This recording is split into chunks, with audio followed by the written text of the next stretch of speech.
Excellencies, I'd like to thank President Lula da Silva, the COP president, and Brazil's government and people for their warm... The 30th Annual Climate Meeting of the United Nations, Conference of Parties or COP, will take place in Belem, Brazil from Monday, November 10th to Friday, November 21. At COP30, world leaders will converge to talk about climate change and pledge support to tackle global warming and other pressing environmental concerns.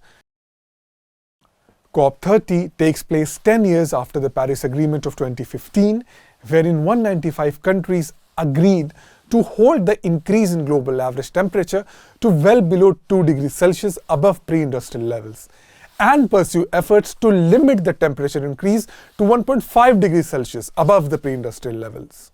The United Nations will not give up on the 1.5 degrees goal. The clean energy economy is creating jobs and driving development. In 2024, investors poured $2 trillion into clean energy, 800 billion more than fossil fuels. What is still missing is political courage. Fossil fuels still command vast subsidies, taxpayers' money, and this COP must ignite a decade of acceleration and delivery. First, countries must agree on a bold and credible response plan to close the NDC ambition gap to 1.5 degrees. Common but differentiated responsibilities must apply.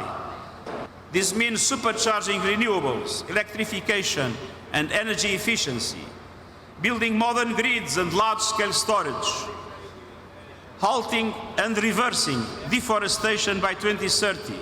It's no longer time for negotiations. It's time for implementation, implementation, implementation. A just transition also means indigenous peoples leading the way. Their knowledge and full participation light the path to a livable planet. The President of Brazil, Luiz Inácio Lula da Silva, spoke after the UN Secretary General.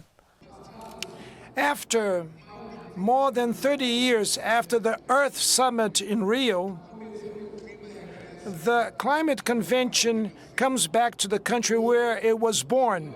We celebrate 80 years of the foundation of the United Nations organization and 10 years of the adoption of the Paris Agreement.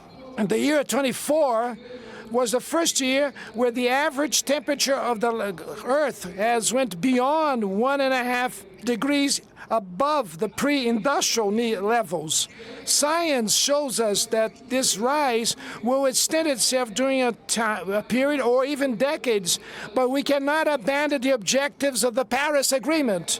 The planet is moving towards to reach 2.5 degrees hotter till the year 2100. So according to the roadmap Baku-Belém, human losses and material losses would be drastic.